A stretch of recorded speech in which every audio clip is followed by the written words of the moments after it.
ሚዲያው ላይ ባክ ኤንድ ፎርዝ ሚኪ እንዲያለኝ ያሬድ እንዲያለኝ በዚህ ገብቶ በዚህ ወጥቶ እግዚአብሔር አይከብርበትም፣ ንስሐም አያስገባም፣ ተንበርክከንም ከእግዚአብሔር ጋር እንድንታረቅ አያረግም፣ የንስሐ ህይወትም አይሰጠንም፣ የቀኖና ህይወትም አያደርሰንም። በቃ ዝም ብሎ እንደዚህ እንደሆንን ነው የምንቀረውና እኔ በዛ መልኩ ነው የማየው። ሰሙሻ ወንድሜ መዝሙር ያሬድ እግዚአብሔር ያክብርልን፣ ቃልቱን ያሰማልን። እግዚአብሔር ይስጥልን። ዲያቆን አንድ ሰው ሲናገር ከተደራረብን ጥሩ አይመጣም። አንዲት ሀሳብ እንትን ማለት ፈልጌ ነበረ። ዲያቆን ቅድም ሰሙ እያነሳው የነበረው አንድ ሀሳብ ነበረ። ዮሐንስ ወንጌል የተነሳው ሀሳብ በእኔ በቀር ወደ አብ የሚመጣ የለም የሚለው ሀሳብ ቅዱሳን አያማልዱም ወይ ደግሞ ቅዱሳን ወደ እግዚአብሔር አያቀርቡም ለሚለው የሚጠቀስ አይደለም ብለው መጋቢ ሐዲስ ስቡህ አዳምጤ ያነሱታል። እና በዚህ ቪዲዮ ላይ አኬ እንደዛ አድርጎ ይመስሎታል? እኛ እንደዛ አላረግም። እንደዛ አላረግም። እንግዲህ እንትኑን ስታዩት ሙሉን ስታዩት አይ ቲንክ የሆኑ ልጆች አሉ መሰለኝ ዩቲዩብ ላይ መጡ ይህን ሰሞን አዳዲስ ወንድሞቻችን እና አይ ቲንክ እንትኑን ማሰማት እችላለሁ። ወደኋላ ስታዩት ምንድን ነበር የሚለው? አይ ቲንክ ወንድማችን ልጁ ምን ይላል? በወልድ ወደ አብ መቅረብ የሚባል ትምህርት የለም ብሏል ልጁ። በወልድ ወደ አብ መቅረብ የሚባል ትምህርት የለም፣ ይሄ እንደዚህ አይነት ትምህርት የለም በቤተክርስቲያን ብሏል። እና አኬ ደግሞ ለዛ ነው ይመስለኛል፣ ለዛ ልጅ ነው ይሄ እንደዚህ የሚባል ቤተክርስቲያን ይሄማ ትምህርቷ ነው ትክክል አይደለም። እንዲሁም ክርስቶስ ኢየሱስ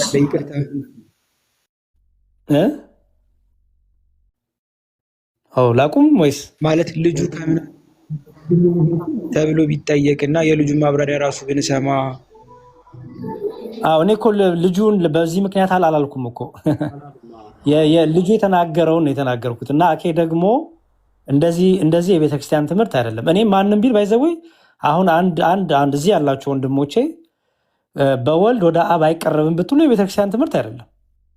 የቤተክርስቲያን ለዚህ እኮ ነው ክርስቶስን አስታራቂ ፍጹም ሰው ፍጹም አምላክ እኛን መስሎ ሰው ነው፣ ደግሞ እርሱ ደግሞ የእግዚአብሔር ልጅ ነው፣ የባህሪ ልጅ ነውና በእግዚአብሔርና በሰው መካከል ይባላል እኮ። ዮሐንስ ወንጌል ላይ ወልድ ወደ አብ እኮ ይስባል፣ ወልድ ወደ አብ ያመጣል ወይም ያቀርባል፣ አብ ደግሞ ወደ ወልድም እኮ ይስባል። ምክንያቱም እዛ ዮሐንስ ወንጌል ላይ ክርስቶስ ኢየሱስ አምላካችን ምን አለ? አብ ካልሳበ በቀር ወደ እኔ ማንም አይመጣም እኮ አለ። ለምን? በአብም በወልድም በመንፈስ ቅዱስ መካከል ያለችው ለእኛ ለመዳን ያለችው አንዲት ፍቃድ አንዲት ስምረት ስለሆነች እኛ አብም ወልድም መንፈስ ቅዱስም ፍቃዳቸው ምንድናት? አንዲት ናት። ምን? ሰውን ማዳን፣ ሰውን ወደ ድነት ማምጣት። ምክንያቱም የምንታረቀው ከአብ ከወልድ ከመንፈስ ቅዱስ ጋር ስለሆነ የኃጢአት ይቅርታ የሚገኘውም ከአብ ከወልድ ከመንፈስ ቅዱስ ስለሆነ፣ ስለዚህ አኬ ያን የጠቀሰበት ምክንያት ነው እንጂ ከቅዱሳን ምልጃ ጋር ተገናኝቶ አይደለም። የቅዱሳኑ ምልጃ በኋላ ላይ እንደተረዳሁት አምጥቶ የቅዱሳን ምልጃማ ከተታረቅም በኋላ ከአብ ከወልድ ከመንፈስ ቅዱስ ጋር እርቁን ካገኘን በኋላ ልጅነትን ካገኘን በኋላ ደግሞ የቅዱሳኑ ምልጃ ደግሞ እገዛ ነው። ቃል ኪዳናቸው ደግሞ ዕለት ዕለት ክርስቶስን በመምሰል ሕይወታችን የእመቤታችን ምልጃ ይጠብቀናል፣ ይረዳናል እንጂ መጀመሪያ ግን ወደ አብ የምንቀርበው ግን ከመነሻውም ብላችሁ ቅድም ሰምታችሁታል ሲናገር ከመነሻውም በክርስቶስና በክርስቶስ ብቻ ነው። እና ያንን የተረዳሁት ዲያቆን። ይቅርታ ያሬዱ። እሺ እዚህ ጋር አሁን ጴንጤዎች ብቸኛ ወደ እግዚአብሔር መቅረቢያ ክርስቶስ ነው የሚለው አስተምሯቸው ትክክል ነው ማለት ነው? አይ ኖ እነሱ ብቸኛ ሲሉና እነሱ ብቸኛ ሲሉኛ ብቸኛ ሲሉ የተለያየ ነው። እነሱ ብቸኛ ሲሉ ቅዱሳንን ክደው ነው። ብቸኛ ሲሉ የቅዱሳኑን እገዛ ሁሉ ክደው ነው። እኛ ብቸኛ ስንል ቤዛነቱን እየተናገርን ነው።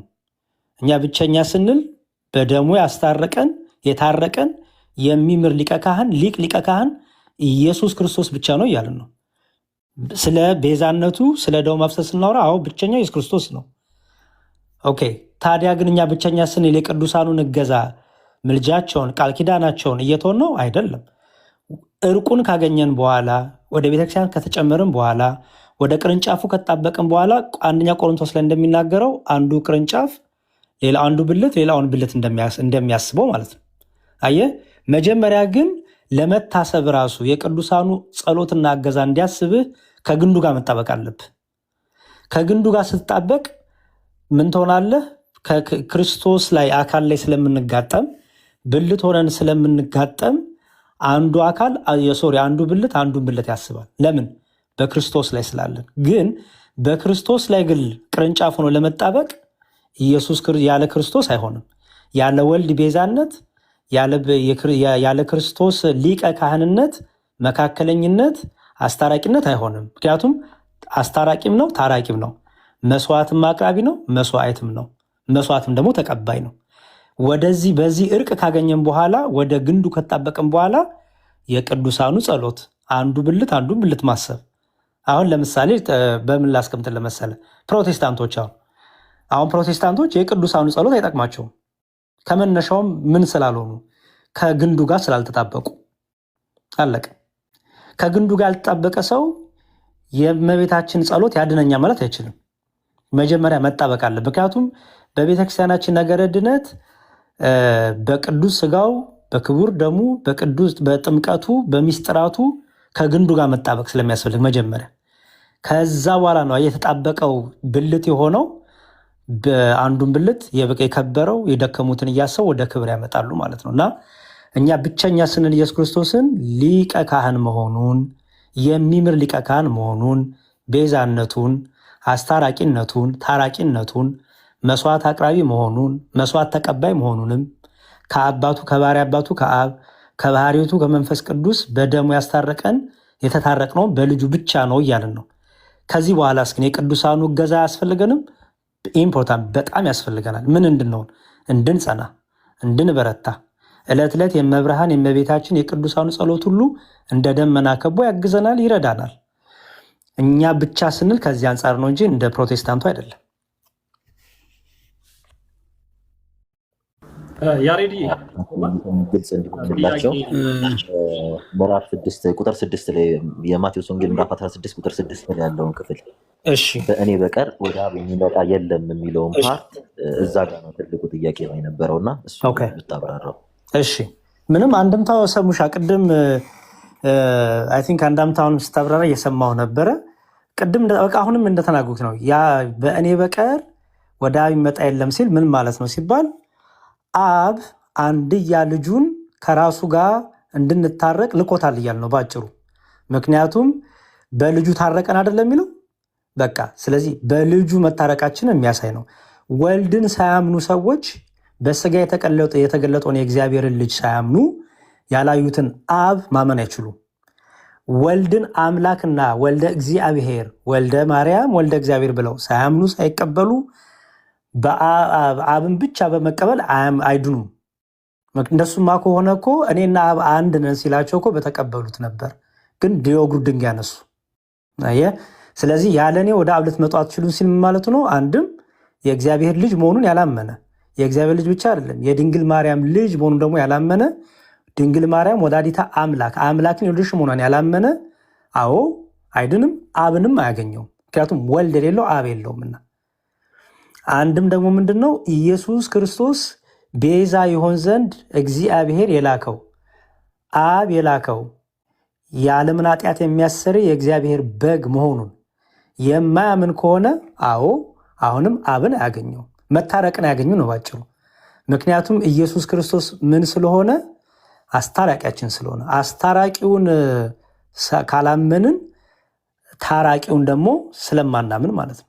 ስለዚህ ያለ ወልድ ወደ አብ አንቀርብም፣ ያለ አብ ደግሞ ወደ ወልድም አንቀርብም። ቅድም ብያለሁ ሰሙዬ አብ ካልሳበ በቀር ወደ እኔ ማንም አይመጣም ብሏል ወልድ ራሱ። አየ ድጋሚ ደግሞ ወልድ ራሱ ምን አለ? ያለ እኔ ወደ አብ አትመጡም አለ ማለት ነው። እና ይሄ የሚያሳየው በአብ በወልድ በመንፈስ ቅዱስ መካከል ያለችው እኛን ለማዳን ፍጥረትን ለማዳን ፍጥረትን የማፍቀርን አንዲቷን ፈቃድ አንዲቷን ስምረት ያሳያል። ኃጢአት ስንሰራ እየጨረስኩኝ ነው። ለምሳሌ ኃጢአት ሰራው። ኃጢአት ስሰራ በክቡር ስጋው በክቡር ደሙ በደሙ ምን አገኛለሁ? ይቅርታን አገኛለሁ። ይቅርታን የማገኘው ከአብ ብቻ ነው አይደለም፣ ከወልድም አገኛለሁ፣ ከመንፈስ ቅዱስም አገኛለሁ። እርቁ የሚደረገው ከአብ ከወልድ ከመንፈስ ቅዱስ ነው። ቤዛ ግን የሆነው ማን ነው? ወልድ ኢየሱስ ክርስቶስ ብቻ። ስለዚህ ወልድን በቤዛነት አምኖ አብን መካድ አይቻልም። ወልድን ደግሞ በቤዛነት ሳያምኑ አብን ከአብ ጋር ደግሞ መታረቅ አይቻልም። እና እኔ በዚህ መልኩ ነው የምንረዳው። ሰሙሻ ሌት ያሰማለን እኛ ያለው እንዲህ ስለነበረ ዲያቆን እግዚአብሔር ይስጥልን። ባልተባለ ስቴትመንት ላይ ተመርኩዞ ነገሮችን ማስተማር እንደዚህ ሊባል ተፈልጎ ከሆነ ማለት ተገቢ ነው፣ ጊዜ ማባከን አይሆንም ወይ? አሁን ለምሳሌ እኔ እነዚህ ልጆች በወልድ በኩል ወደ እግዚአብሔር አብ ይሰማል፣ በወልድ በኩል ነው ወደ እግዚአብሔር አብ በወልድ በኩል ወደ እግዚአብሔር መቅረብ ይቻላል የሚል ትምህርት የለም የሚሉበትን እንትን አላገኘሁትም። ሙሉን አድምጬዋለሁ ቪዲዮውን እና ያሉትን ግን አጭር ስለሆነች ማሳየት እችላለሁ እነሱ ያሉትን እና ባልተባለው ስቴትመንት ላይ ገና እንደዚህ ለማለት ፈልገው ይሆናል ብሎ ስቴትመንት አሁን ለምሳሌ በዛኛው ቪዲዮ አይቻለሁ። በባህሪ ደረጃ ከፍጡራን ፍጡር ብቻ አይደለችም ያሉበትን እንትን አላየሁም፣ ፖይንት አላየሁም ልጆቹ ማለት በባህሪ ደረጃ ፍጡር ብቻ አይደለችም አላሉም ልጆቹ ማለት ነው። እንደዚህ ይሉ ፈልገው ከሆነ ልክ አይደሉም ብሎ ማስተማሩ ጊዜን ማባከን አይሆንም ወይ ባልተባለ ስቴትመንት ላይ እና አንድ እሱን ነገር አሁን በዚህኛውም ጉዳይ ቢሆን እነሱ ወልድ ራሱ መዳረሻ ነው የሚል ትምህርት አስተምረዋል።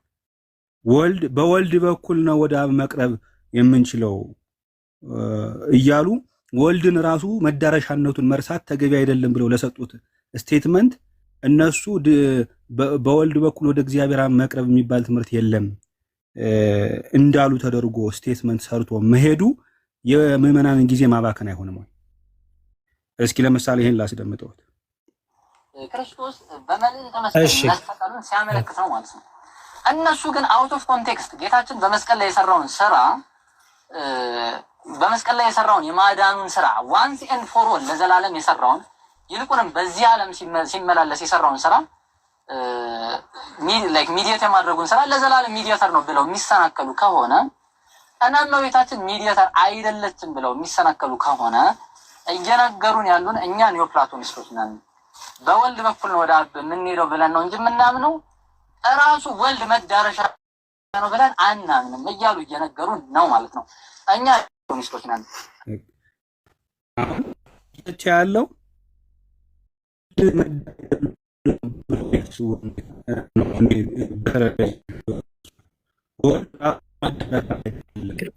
ይቆራረጣል። እየሰማሁ ተቆራረጠ። በጣም ግሩም ማስረጃ ያቀረብከው ዲያቆን፣ ግን እየተቆራረጥክ ነው። ምናልባት ዲያቆን አሁን እሰማለሁ። አሁን መጣለ። የልጆቹ ቪዲዮ 1 ሰዓት ከ24ኛው ደቂቃ ላይ የልጆቹ ቪዲዮ ላይ 1 ሰዓት ከ24ኛው ደቂቃ ላይ ነው ይሄን የሚገኘው እና እነሱ እየተቹ ያሉት ወልድ መዳረሻ አይደለም፣ በወልድ በኩል ነው ወደ አብ የምንቀርበው በማለት የወልድን ኦቶሪቲ የሚጋፉትን ነው እየተቹ ያሉት ልጆቹ ማለት በቪዲዮ ውስጥ ይሄ ሐሳብ የተነሳው በወልድ በኩል ወደ አብ እያሉ ወልድ ራሱ መዳረሻነቱን የረሱ ወልድ ራሱ መዳረሻ መሆኑ እሱ ራሱ የምንታረቀው የታረቅነው ከአብ ከወልድ ከመንፈስ ቅዱስ ጋር እንደሆነ ዘንግተው ከአብ ጋር ብቻ እንደታረቀን አድርገው የሚስሉትን ነው እነሱ እየተቹ ያሉት ማለት ነው።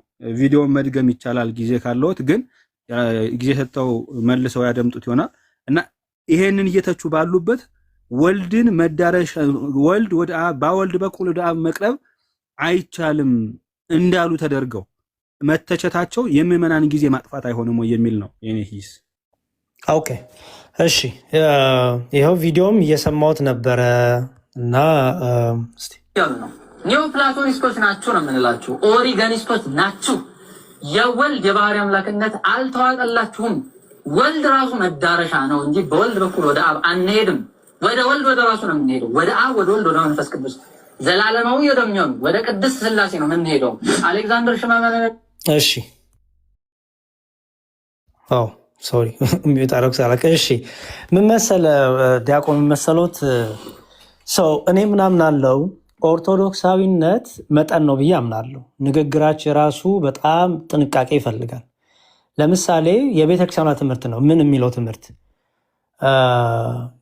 በወልድ ወደ አብ እንደርሳለን ወይም በወልድ ወደ አብ እንመጣለን ወይም በወልድ ከአብ ጋር እንታረቃለን የሚለው የቤተ ክርስቲያኗ ትምህርት ነው። ውዳሴ ማርያማችን ላይ ያለ፣ ኪዳናችን ላይም አለ። ስለዚህ አንድ ሰው ሌላም ሰው ለመንቀፍ ይሁን ምንም ይሁን በወልድ ወደ አብ አንመጣም ብሎ ከተናገረ ትክክል አይደለም፣ ከመነሻውም ትክክል አይደለም። አሁን እንደዚህ የሚሉትን ሰዎች መቃወም ካስፈለገ ምንድነው ማለት ያለብን? እኛ እንደ ኦርቶዶክሳውያን በወልድ ወደ አብ እንደምንመጣ ወይም በወልድ ከአብ ጋር እንደምንታረቅ ምናምን። ምክንያቱም ምንድነው የምንለው? በክርስቶስ ከባህሪ አባቱ ከአብ ከባህሪቱ ከመንፈስ ቅዱስ ታረቀን አይደለም የምንለው። ስለዚህ ልክ እንደ ክርስቲያን እንደ ኦርቶዶክስ እንደው ማለት ያለብን ኢየሱስ ክርስቶስ ከአብ ጋር አስታራቂ ነው፣ ከመንፈስ ቅዱስ ጋርም አስታራቂ ነው፣ እንዲሁም ከራሱ ጋርም አስታራቂ ነው። በመጽሐፍ ቅዱሳችን በወልድ ወደ አብ እንመጣለን ወይም በወልድ ከአብ ጋር እንታረቃለን ይላል። የቤተክርስቲያኗ ትምህርት ነው። ይሄ ተርሚኖሎጂዎቻችንና ንግግሮቻችንን ካልመጠን ነው እንዲህ የሚባል ነገር የለም የሚለው ሀሳብ በራሱ ትንሽ ያፈርሳል። ልክ ባለፈው እነዚህ ወንድሞቻችን ድንግል ማርያም ጋር ይሄ በባህሪዋ ከሚል ጋር የተያዘ ሰምታችኋል እና እሱ ላይ በቂ ነገር ስላስቀመጣችሁ አልሄድም። ምጥንነት ከሌለው ንግግራችን፣ ልክነት ከሌለው ኦርቶዶክሳዊ ልኬት፣ ኦርቶዶክሳዊ ምጥንነት ከሌለው እኔም ልሁን ማንም ይሁን ስህተት ውስጥ እንገባለን። ኢቭን አድሬስ ልናደርገው የምንፈልገው እንኳን ሌላ ምንፍቅና አካል ወይ ሌላ ምንፍቅና ሴክት እንኳን ቢሆን ትምህርቱ የለም ብለን ከጀመርን ችግር ውስጥ እንገባለን። ያለ በወልድ ወደ አብ መምጣት መቅረብ የሚባል ነገር የለም ብዬ ከጀመርኩ ኖፕ፣ ይሄ ትክክል አይደለም፣ የቤተክርስቲያኗ ትምህርትም አይደለም። አድሬስ የተደረጉት አካሎች ሌሎች ተቃዋሚዎች ናቸው ከሆነ ኦኬ። ግን ትምህርቱን ግን የለም ብሎ ከተጀመረ ግን ያ መሰለኝ ኮንፊውዥን የፈጠረውና ሰው እኔ በዛ ነው የምንረዳው። ዲያቆን ምናልባት መዝሙረ ያሬድ እዚች ጋር ምናልባት ያው ሚስ ሪፕሬዘንት እንዳታደርጋቸው፣ ምክንያቱም ስላላሉ እኔ አላሉማ ያላሉት ነገር ስለሆነ በወልድ ወደ አብ መቅረብ አይቻልም ብለው አላሉ። ቪዲዮን ቃል በቃል እንደው ብትሰማው በጣም ደስ ይለኛል። ያሉት ምንድን ነው የሚለውን እንደው ደግመህ ብትከፍተው ደስ ይለኛል። ያሬድ እሺ፣ ልክፈተው፣ ችግር የለውም። ሚክሻ ላይ ብንተቻቸው መልካም ነው ብዬ አስባለሁ። ቆይ እሺ፣ ያው አንዴ ልክፈት። መዳረሻ ነው እንጂ በወልድ በኩል ወደ አብ አንሄድም። ወደ ወልድ የባህሪ አምላክነት አልተዋጠላችሁም። ወልድ ራሱ መዳረሻ ነው እንጂ በወልድ በኩል ወደ አብ አንሄድም። ወደ ወልድ እሺ፣ ይኸውልህ ሚኪ፣ ወልድ ራሱ መዳረሻ ነው እንጂ በወልድ በኩል ወደ አብ አንሄድም። በወልድ በኩል ወደ አብ አንሄድም የሚባል ትምህርት የለም በቤተክርስቲያን። በወልድማ ወደ አብ እንሄዳለን፣ በወልድማ ከአብ ጋር እንታረቃለን፣ ወደ አብ እንቀርባለን። ይሄ የቤተክርስቲያኗ ትምህርት እኮ ነው። ወደ አባቱ አቀረበን ይላል መጽሐፍ ቅዱሱ። ኪዳናችን የሚላል ውዳሴ ማርያማችንም እኮ ይላል፣ ቅዳሴያችንም ይላል። ባይዘወይ ወደ አባቱ አቀረበን እኮ ይላል። በጸሎታችን ሁሉ የጸሎት አለ። ስለዚህ ማለት ያለብን ምንድን ነው? አዎ ኢየሱስ ክርስቶስ ወደ አባቱ አቅርቦናል። ደግሞ ከአባቱ ጋር ብቻም አይደለም፣ ከራሱ ጋርም ደግሞ አስታርቆናል፣ ከመንፈስ ቅዱስ ጋርም አስታርቆናል። ወደ አባቱ አቅርቦናል የሚለው ትምህርት የቤተክርስቲያን ትምህርት ነው። ይሄ ራሱ ከመነሻው ወደ አባቱ አቀረበን አይባልም። እሱ መዳረሻ ነው የሚለው ወደ አባቱ አቀረበን የሚለው አይባልም የሚለው ነገር ትክክል አይደለም። አዎ መዳረሻችን ነው ክርስቶስ። ምክንያቱም ከአብም ከወልድም ከመንፈስ ቅዱስ ጋር ስለሆነ የምንኖረው በይቅርታ የምናገኘው ጸጋን የምናገኘው ከአብም ከወልድም ከመንፈስ ቅዱስ ስለሆነ። ግን በወልድ ወደ አብ እንቀርባለን። አሁን እንቀርባለን። በጣም ይቅርታ አድርጉልኝና በጣም እሺ። ብስ መዝሙር ሰላም ነው። ብስ እንዴት ነው? ወደ አብ አንቀር ደህና ነኝ እኔ አባ እግዚአብሔር ይመስገን።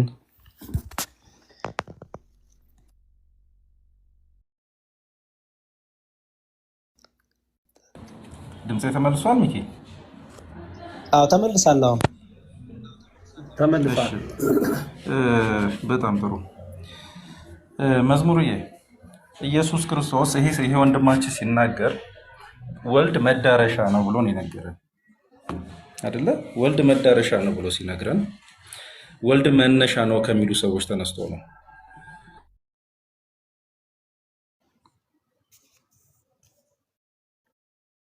ከኔ የተቋረጠው ሚኪ።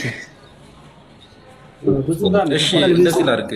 እኔ ጋ ነው ስልክ እየገባብኝ ነው። አንዴ ስልኩን ላቋርጥ። መዝሙርዬ ቀጥሉ እናንተ። ስልኩን ላስተናግድ። እሺ አይሉኝም። አሁን ተመልሻለሁ መሰለኝ። ኔትወርክ ትንሽ እያስቸገረኝ ነበር። አይ ቲንክ ዲያቆን ስቴትመንት ልጆቹ እኔ አሁን ቅድም አኬ እንዳደረግነው ሙሉውን ቪዲዮ እንደማየት ሁሉ ጥሩ ነገር ነው ሁሉ እንዳደረግነው ሁሉ የእነዚህን ልጆችም አሁን ወልድ ራሱን መዳረሻነቱን ሳያምኑ ለምሳሌ አብን አሳየንና ይበቃናል ሲሉት እኔን ያየ አብን አየ በማለት እኔን ሳታምኑ አብን ማመን አትችሉም ወደ ማለት እንትን ብለዋቸዋል። እና ልጆቹም እያሉ ያሉት ምንድነው ወልድ መዳረሻነቱን ሳያምኑ አብ ላይ መድረስ የለም የሚል እንትን ነው አረዳር ነው እኔ የምወስደው በእንትን ደረጃ። አሁን ምንድነው በአይተውት ከሆነ በዚህ በሞናርኪያኒዝም ውግዘት ውስጥ ይሄ አንድ አምላክ የሚለው ነገር ላይ ስቲክ አድርገው ሶስትነቱን የመካድ መንፍቅና ይዘው የተወገዙ አሉ። እንዲሁም ደግሞ ሶስት አካላት አንድ ባህሪ እግዚአብሔር አብ፣ እግዚአብሔር ወልድ፣ እግዚአብሔር መንፈስ ቅዱስ የሚሉ አሉ። እና እነዚህ ልጆች በብዙ ቪዲዮዎቻቸው ቢያዩዋቸው አብዝተው የሚተቹት ምንድነው እነ ኦሪገንን ነው የሚተቹት። ምክንያቱም ኦሪገን በትምህርቱ አይተውት ከሆነ ዘሰን ኦፍ ጋድ ነው እንጂ ጋድ ዘሰን አይልም። ኦሪገን በትምህርቱ ማለት ዘሰን ኦፍ ጋድ ነው የሚለው። ኢየሱስን የእግዚአብሔር ልጅ ነው እንጂ እግዚአብሔር ወልድ አይለው። እና እንግሊዘኛው ዲያቆን እንግሊዘኛው ባይ ዘ ዌይ ሰው ለዚህ ነው ወደ ግዕዙ የምንመጣው። እንግሊዘኛው ዳማች ሪች አይደለም ትርጉም ላይ ስንመጣ። ሰው ሰን ኦፍ ጋድም ቱ ቢ ኦነስት አንድ ነው። አሁን ሲባል በእንግሊዘኛው እንዲሁም ጋድ ዘሰንና ጋድ ዘሰን እግዚአብሔር ወልድን ምን ብለው ነው እነሱ የሚረዱት? ጋድ ዘሰን ብለው ነው። ጋድ ዘሰን ማለት ነው እግዚአብሔር ወልድ ማለት ነው። ኦኬ ጋድ ፋዘር ከተባለስ እግዚአብሔር አብ። እኛ ምን እንደምነው ማለት ነው? እግዚአብሔር አብ፣ እግዚአብሔር ወልድ፣ እግዚአብሔር መንፈስ ቅዱስ እንደምነው ማለት ነው። ደግሞ የእግዚአብሔር ልጅ ደግሞ የሚለውን ወልደ እግዚአብሔር ደግሞ የሚለውን ደግሞ ዘሰን ኦፍ ጋድ ይሉታል። ዘሰን ኦፍ ጋድ ዘሰን ኦፍ ጋድ ብለው አርጌንስ ምንድን ነው የሚለው? ኢየሱስ ክርስቶስ ሚኪ ሀሳብ እየነጠቀው እኮ ነው። የቅኔ ተማሪ ነው የሚመስለው። ምንም ሀሳብ አይታገዝም። እንደዚህ እናድርግ። አሁን እኔ ጋር በጣም ሌሊት ነው ባይዘው እና እኔ አሁን የገባው ትልቁን ፐርፐስ ምን ነበረ ሚኪዬ? ፕሮቴስታንቶቹ በጣም ድራማ እየሰሩ ስለሆነ አንዳንዴ ልነቃ ይገባል ብዬ ነው። በትክክል አይ በደንብ ያሳዩልን ያኬን ሀሳብ ቆርጠው አሲፍ የቅዱሳን ምልጃ አያስፈልግም እንዳላርገው ነው እነሱ እየሰሩ የነበረው እና ከሱ የተነሳ ስለሆነ ትልቁ ነገር አሁን እሱን ክሊር ካረግን ከተስማማን ጴንጤዎቹ ሆን ብለው የአኬን ሀሳብ ቆርጠው እንዳቀረቡ እሱን ካየን የልጆቹን ሀሳብ ደግሞ እስቲ በደንብ ልስማው። ልክ አሁን ሙሉ እንዳየ ነው ልስማውና እኔ እየመጣው ዲስከስ እናደርጋለን በደስታ ምንም ችግር የለውም። ቆንጆ ሀሳብ እግዚአብሔር ይስጥልን። አሜን። ግን ብፁ ይመለስና ብፁም እንትን ይበልስ። ቅድም ሰሙም ሊናገር ነበር። አንድ ጥያቄ ካለው አጠር አድርገን ጥያቄ እናቀርባለን። ምንም ችግር የለውም። በዚህ አጋጣሚ ያሬድዬ የሆነ ደቂቃ አስቀምጥላቸውና በዛ 10 ደቂቃ ይታገሱናል። በ10 ደቂቃ ውስጥ ሀሳባቸውን ከጨረሱ እሺ ችግር የለውም። እሺ አደረጋችሁኝ እኮ ይሰማል ድምጼ? ጨነቀኝ እኮ እንዳታስብ። ይሰማል። ብዙ አንተን ነው የምንጠብቀው። ቀጥል። መዝሙሬ በጣም ስለደከመው አንድ አፍታ ጥያቄ ይመልስና የቤቱ ፖስት ለኛ ተው ትላለህ። ብዙ እንትን ካልክ መተሃል። ጥያቄህን አቅርብለትና ያሬዶ ካሌለህ ግን እድሉን አልተጠቀምክበትም። ምንም ልንረዳህ አንችልም። በቃ ምንም ልንረዳህ። እሺ ሰሙ ጥያቄህን አቅርብ። ጥያቄ ካለክ እዚህ ጋር ኦኬ። ጥያቄ የኔ ጀስት ኦልሞስት መዝሙር ያሬድ አግሪ አድርገናል። ያው እኛም ስናነሳ የነበረውን ሀሳብ ሲያነሳም ስለነበረ እኛ እንደውም ሙሉ በሙሉ አይደለም ጥቅሷ ላይ ብቻ ነው ዮሐንስ ወንጌል ምዕራፍ 16 ቁጥር 6 ላይ ያለ ምዕራፍ 14 ቁጥር 6 ላይ ያለው እንትን ነበረ። ሌላው ላይ ምንም እንትን ችግር አለው ብለን እኛም እንትን አላለም። ይሄን አክሰፕት እናደርገዋለን። ግን እዚህ ጋር ባይጠቀስ ነው የሚለውን እሱን ስናብራራው የነበረው ለምልጃ አይጠቀስም ነው። እዛ ጋር ባያነሳው ነው ጀስት እንትን ያለው። ቅድም ስናነሳው የነበረው ይሄንን ነው። ሌላኛው ነገር ደግሞ እኔ አንድ ጥያቄ የማነሳልህ ዲያቆን፣ እነዚህ ልጆች የቤተ ክርስቲያን ገንዘብ ማድረግ አይቻልም ወይ? ምክንያቱም ዩቲዩብ ላይ በአጠቃላይ መናፍቅ የሚል ታይትል ተሰጥቶ ተለጥፎባቸዋል። ገና ልጆች ናቸው። ሰንበት ትምህርት ቤት ላይ እያገለገሉ ያሉ ቤተክርስቲያን እያገለገሉ ያሉ ልጆች ናቸው። በድቁና ሕይወታን የሚያገለግሉ ድቁና ያላቸው ነው ክህነት ያላቸው ልጆች ናቸው እና ላይቭ ላይ ያየ እኔ አሁን ብዙዎቹን አንዳንድ ጊዜ ዩቲዩብ ላይ ቼክ አደርጋቸዋለሁ። ግን አሁን የነዚህ ልጆች ሂሳቸው አልበዛም ወይ? በጣም እኔ ብሆን የምሬን ነው።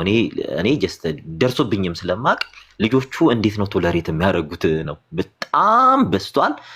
ምን መናፍቅ ቃል በቃል እየተባሉ ደንቆሮ መሀይሞች እየተባሉ እኚህ ምንም አያውቁም ባይመጡ ይሻላል ይጥፉ። እንደዚህ አይነት ነገር ነው ያለው እና እንዴት ነው አሁን እኛ ኦርቶዶክሶች ነን፣ ልጆቹን እንዴት ነው ገንዘብ ማድረግ የምንችለው? አሁንም ልጆቹን እንዲህ ብለን አሸማቀን ከሚዲያ ከምናጠፋ እንዴት ገንዘብ እናርጋቸው? እዚህ ላይ ሀሳብ ብሰጥና ልጆቹን ማቅረብ ብንችል እንደኛ ወንድሞቻችን አድርገን።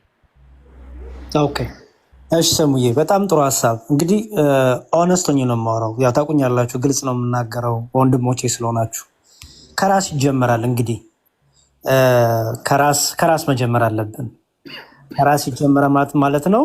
በዚህ ሁላችንም አንዳችንን መናፍቅ ነህ እንዲህ ነህ እያልን እኔም አንተም ሰሙ ሁላችንም በዚህ ፌል አድርገናል። ሰው እንስተካከል ቶሎ ብለን እገሌ እንዲህ ነው ያው ታውቁታላችሁ። በቃ ሚዲያ ላይ ሁላችን ስለምንተዋወቅ አይ ቲንክ ከራስ ይጀምራል። ሰሙ ከራስ መጀመር አለብን መስተካከሉ። እኔ ከራሴ መጀመር አለብኝ። ገንዘብ ማድረግ ከፈለግን እነዚህ ልጆች ብቻም አይደለም ማንንም ሰው ወደፊት ገንዘብ ማድረግ ከፈለግን መጀመሪያ እርምት ከራስ ይጀምራል ብዬ አምናለሁ። እኔ ታርሜ ነው ከዛ በኋላ ሌሎቹን ሊያዳምጡኝ የሚችሉት። አሁን ችግሩ ምን እየሆነ መሰለ ሰሙዬ፣ መካሪም ነን ደግሞ አጥፊም ነን እና ስንመክር ማንም አያዳምጠን። ምክንያቱም ኦልሬዲ የምንታወቀው በተሳዳቢነታችን በክፉ ነገሮቻችን ስለምንታወቅ በኋላ ላይ ልምከር ብትል የሚያዳምጠ የለም። አንተ ማነት ትባላለህ። እና የመጀመሪያውን የመፍትሄ ብዬ የማስበው ሁላችንም እንደ ክርስቲያን እኔም ሚኪም እዚህ ቤት ያላችሁ የምታዳምጡንም ሁላችንም መስተካከል አለብን። በቃ መታረም አለብን። ጥበበኞች፣ ትዕግስተኞች፣ ትህትና የተሞላን ፍቅር የተሞላን አስተዋይ፣ ብዙ ቶሎ ከመናገር የዘገየን ማዳመጥ ማስተዋል፣ አትሊስት 3 4 5 ደቂቃ ወስደን ነገር ከመናገር በፊት ሪያክት ከማድረግ በፊት በደንብ ማብሰልሰል ማየት፣ የተቆራረጡ ነገሮችን አይቶ ቶሎ ሪያክት ከማድረግ ሙሉ ሀሳቦችን ማየት፣ በቃ ሚዲያ ለወጥቶ ከመሳደብ ገሌን አንተ እንዲህ ከማለት ከራስ መታረም ቢቻል ጥሩ ነው። ይሄ የመጀመሪያው መፍትሄ ነው ብዬ አስባለሁ። ሁለተኛው እነዚህን ወንድሞች ሚሻል ኢትዮጵያ ያላችሁ ካላችሁ ብትቀርቧቸው። እንኳን ለእነዚህ ወንድሞች አይደለም ለፕሮቴስታንቱ ወንጌል እያደረስን አይደል እንዴ? ከሙስሊሞቹ ጋር እንደዛ እየታዛተብን እንዲድኑ እንፈልጋለን እንዴ? ስለዚህ እነዚህ ልጆችም የትምህርት ስህተት ካለም በፍቅር ይዞ ማረም፣ እኔም የትምህርት ስህተት ካለብኝ በፍቅር አርሙኝ። አሁን ችግሩ እኔ ስህተት ሳገኝ የማርምበት መልኩ ስድብ የተሞላው ከሆነ ነገ ሰሙ እኔ ሊያዳምጠኝ ነው እንዳያዳምጠኝ።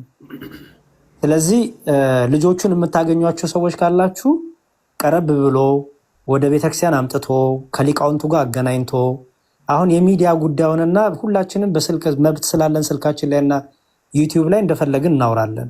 ቤተክርስቲያን ይወክል አይወክል እንግዲህ ምንም ነገር እንትኑ አይዲያው ከቅናት ነው ከፍቅር ነው ይገባኛል። ስለዚህ ሰሙ የኔ ሁለት ነው በቃ መፍትሄው ባጭሩ። የመጀመሪያው እኔ አንተ ሁላችንም ከዛሬ ጀምሮ እንስተካከል፣ አንደበታችን ይታረም ይገራ፣ የቃሉ ተናጋሪዎች አይነት ህይወት ይኑረን፣ የአባቶቻችን አይነት ህይወት ይኑረን። የመጀመሪያው። ሁለተኛ ደግሞ እነዚህ ልጆች ኢትዮጵያ ያላችሁ ሰዎች ያዟቸው፣ ቅረቧቸው፣ በፍቅር ቅረቧቸውና ወደ አባቶች ወደ ሊቃውንት አምታችሁ በመነጋገር በመተራረም እነዚህ ልጆች ገንዘብ ማድረጉ በጣም በጣም መልካም ነው ብዬ አምናለሁ። እነሱን ብቻ አይደለም ሙስሊሞቹንም ፕሮቴስታንቶቹንም ሁሉ ወደ ቤተክርስቲያን የመጨመር የማጽናት ያሉትንም የወጡትንም የመጨመር ግዴታ አለብን። ሰሙዬ እግዚአብሔር ደግሞ ይርዳን። የአባቶቻችን አምላክ ጸሎታቸው ይጠብቀን ይርዳን። ዲያቆን እግዚአብሔር ይስጥልን። ይሰማል አለው? አዎ አዎ አዎ። እሺ ዲያቆን እግዚአብሔር ይስጥልን። እኔ ልጆቹን በውስጥ ለማውራት እየሞከርኩ ነበረ። አይ ቲንክ አገልግሎት ቢዚ ናቸው መሰል። የሆነ ማለት አንዴ ብቻ ነው የመለሱልኝ። ማለት አድራሻዎትን ያሳውቁን የሚል መልእክት ጽፈውልኝ ነበረ። ደብራቸው ምናምን የታወቀ ነው? ሰንበት ትምህርት ቤት ሆሳና እንደሆኑ። አይ ቆይ እዚህ ብዙ አይናገሩት፣ ችግር የለውም። ሰንበት ቤታቸውና ደብራቸው ከታወቀ እዛው ሄዳችሁ። የሰንበት ትምህርት ቤቱ አንድ አገልግሎት ክፍል ናቸው። አንድ አገልግሎት ክፍል ናቸው። ሰንበት ትምህርት ቤቱ ብዙ ነገሮችን ያገለግላል። እዛ ውስጥ አንዱ የትምህርት ክፍል ወይም የሚዲያ ክፍል መሰሉኝ እነሱ እና የተጣበበ ጊዜ እንዳላቸው ነው የተረዳሁት። ምክንያቱም ለመመለስ ብዙ ጊዜ ወስዶባቸዋል።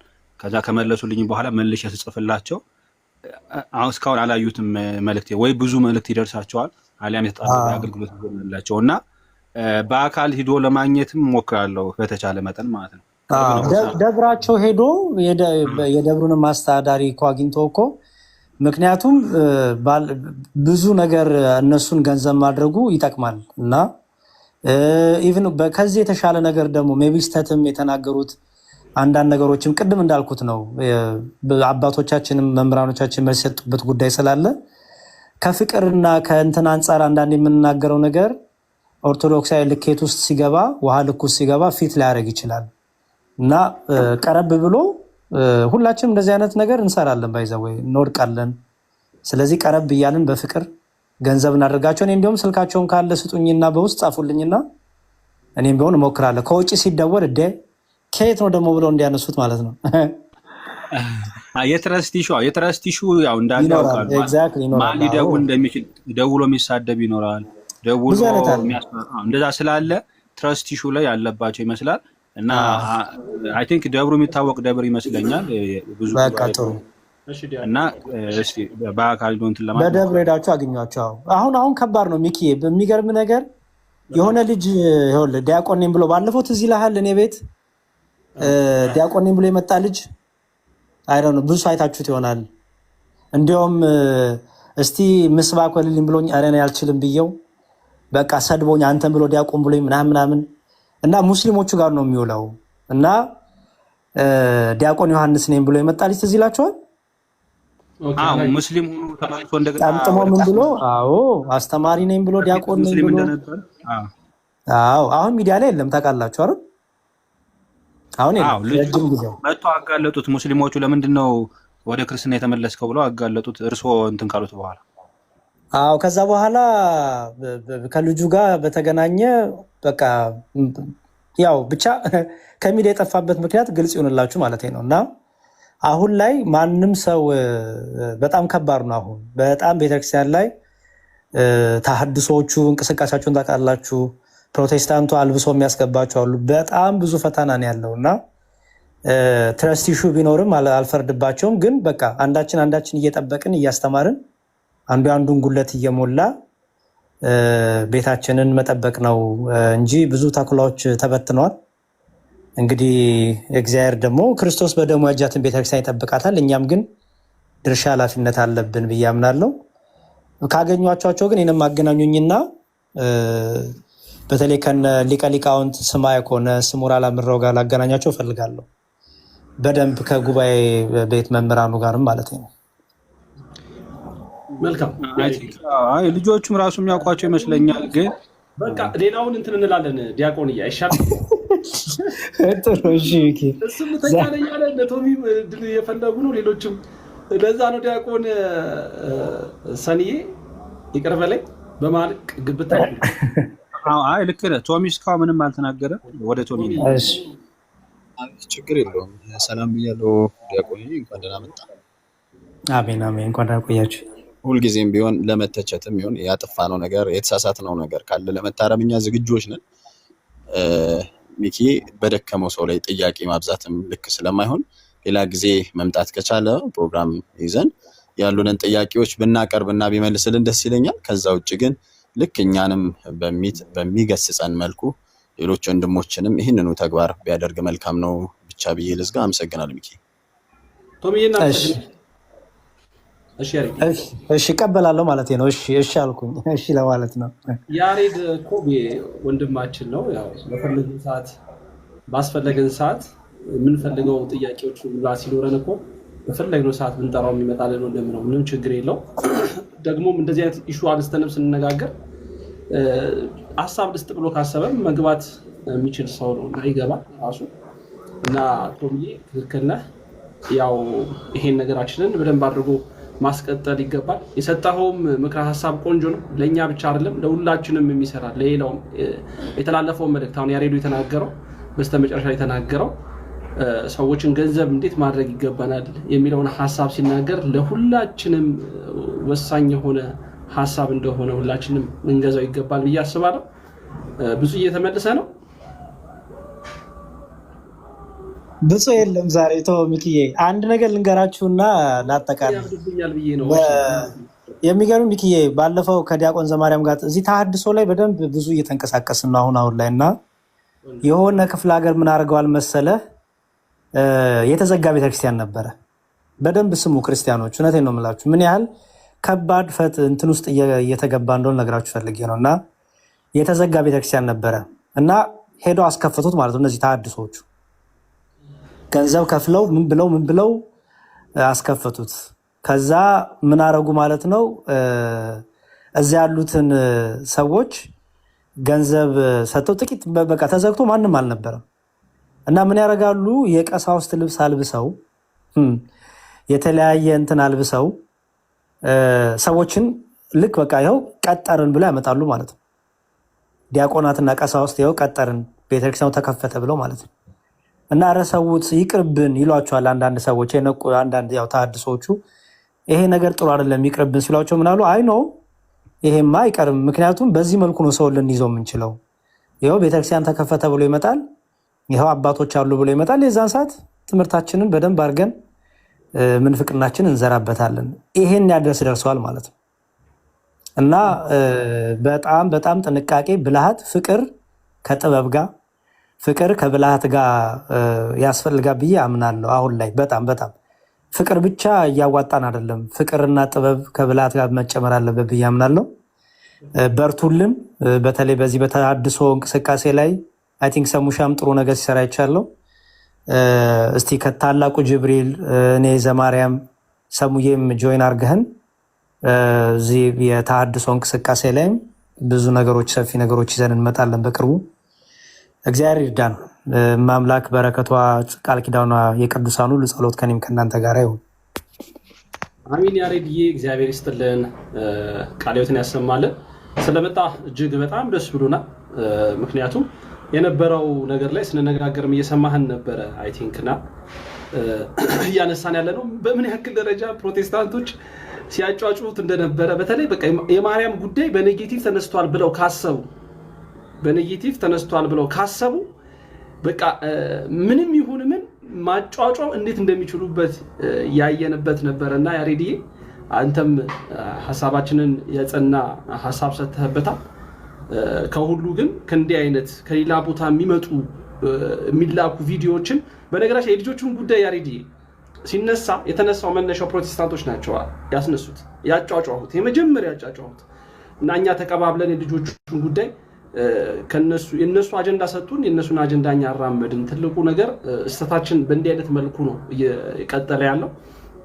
የአክሊልንም ጉዳይ ቪዲዮ የሚያጫጩት የነበሩት የሚልኩት የነበረው ሊያጋጩ ሲፈልጉ የነበሩት ፕሮቴስታንቶች ነበሩ። ቅድም እንዳልከው እኛ ወደ አብ መቅረብ ብቸኛው ወደ አብ የምንቀርብበት ክርስቶስ ነው ብለን ስንል ከፕሮቴስታንቱ ትምህርት ጋር ፍጹም የተለያየ ነው አይደል ያልከን ያሬድዬ? አዎ እነሱ ብቸኛ ሲሉና እኛ ብቸኛ ስንል የተለያየ ነው።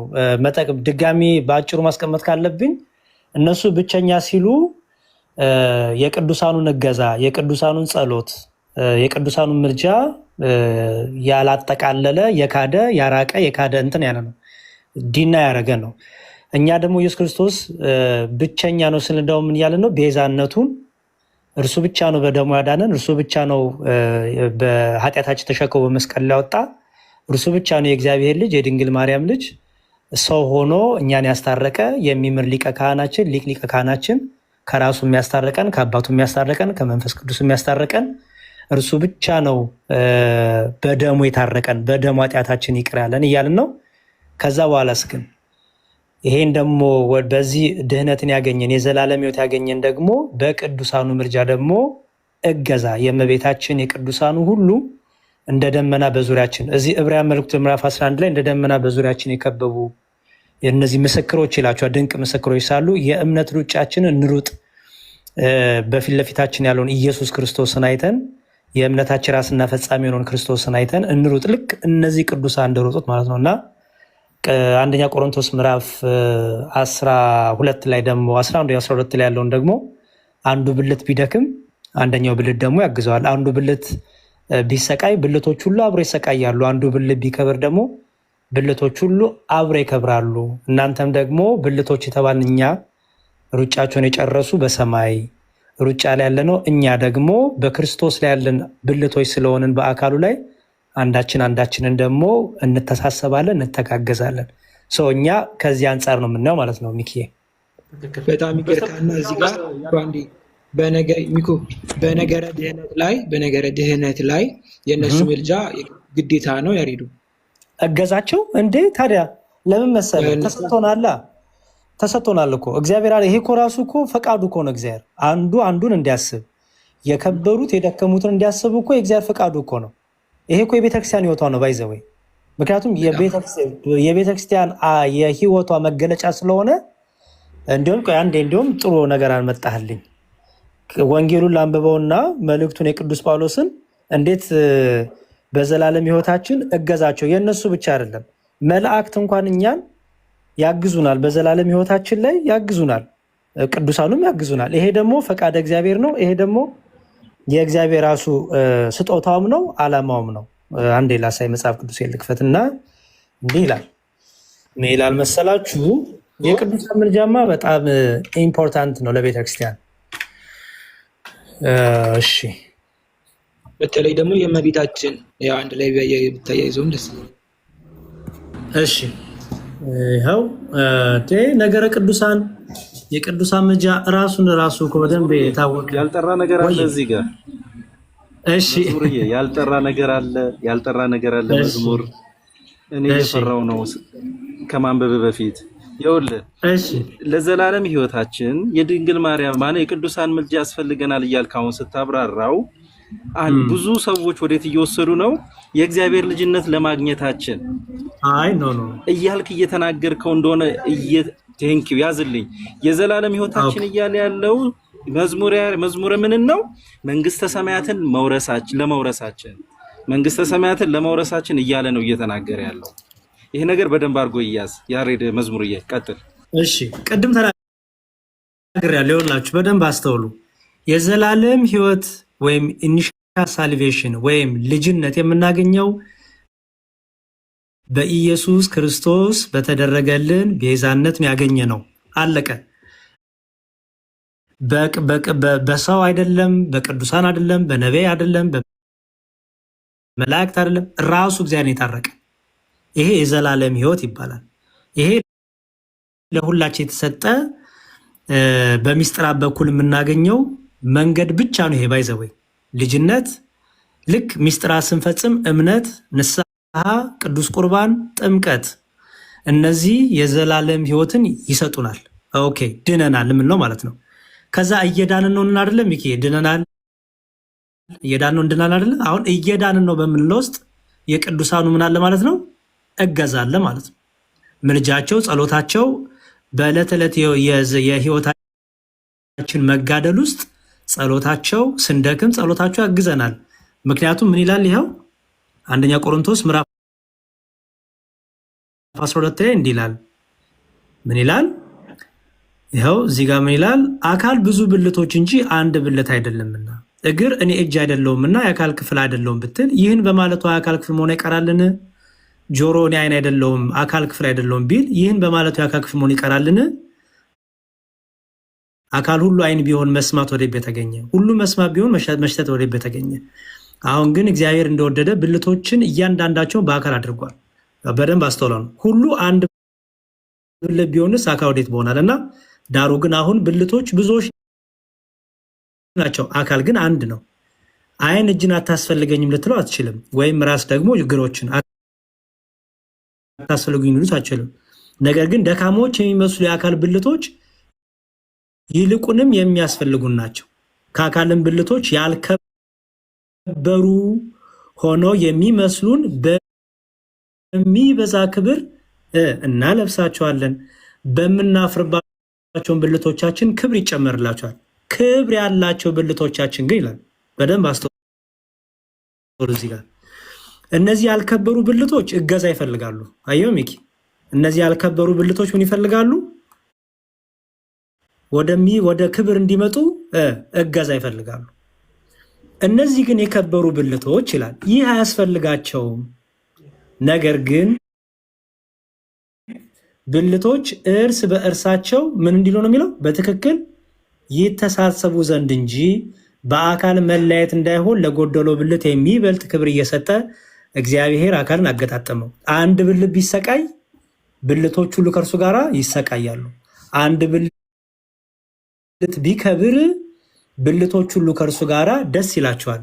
እናንተም የክርስቶስ አካል ናችሁ፣ እያንዳንዳችሁም ብልቶች ናችሁ ይላል። አስተውል። አሁን አካሉ ክርስቶስ ነው። ኦልሬዲ ብልቶች የሆኑት አምነው ተጠምቀው ቅዱስ ቁርባን ወስደው በሚስጥራት በኩል የአካሉ ብልቶች ሆኑ አይደለም ሚኪ? ኦኬ። የአካሉ ብልቶች የሆኑት በምን ብቻ ነው? በቅዱስ ሚስጥር ብቻ ነው የሚኮነው። በምን?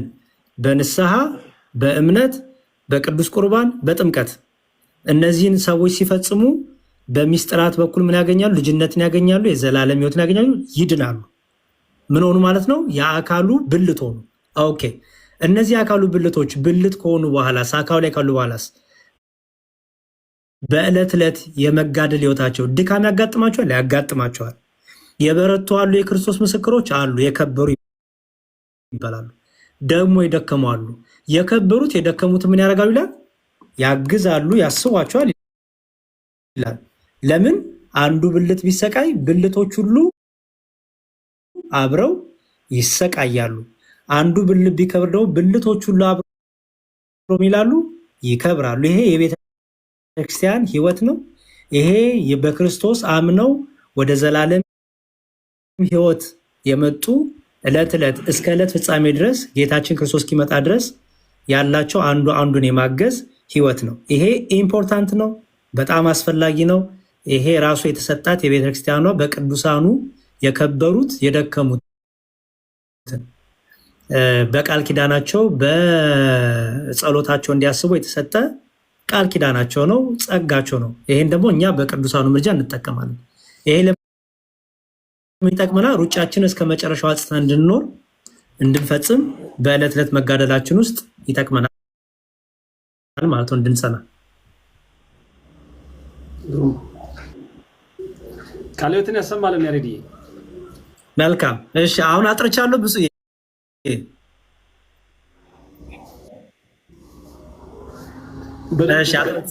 ተስማምቷል ማለት ነው።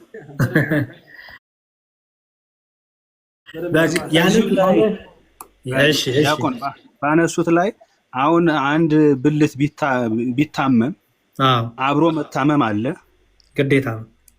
ሁለተኛ አሁን ለምሳሌ በሰው አካል እንኳን ብንወስደው ለምሳሌ ራሳችን ቢታመም እግራችን ወደ ሆስፒታል ይወስድናል አይደል? እውነት ነው። እጃችን ደግሞ ደምቶ ከሆነ በጨርቅ ይጠቀልላል አይደል? እውነት ነው። በጣም አሁን ራሱን ያክማል። ደግሞ ከሱ በላይ የሆነውን ደግሞ ወደ ሆስፒታል ይወስዳል። አሁን ቅዱሳን በተሰጣቸው ጸጋ እኛን ለምሳሌ የሚራዱን አሉ።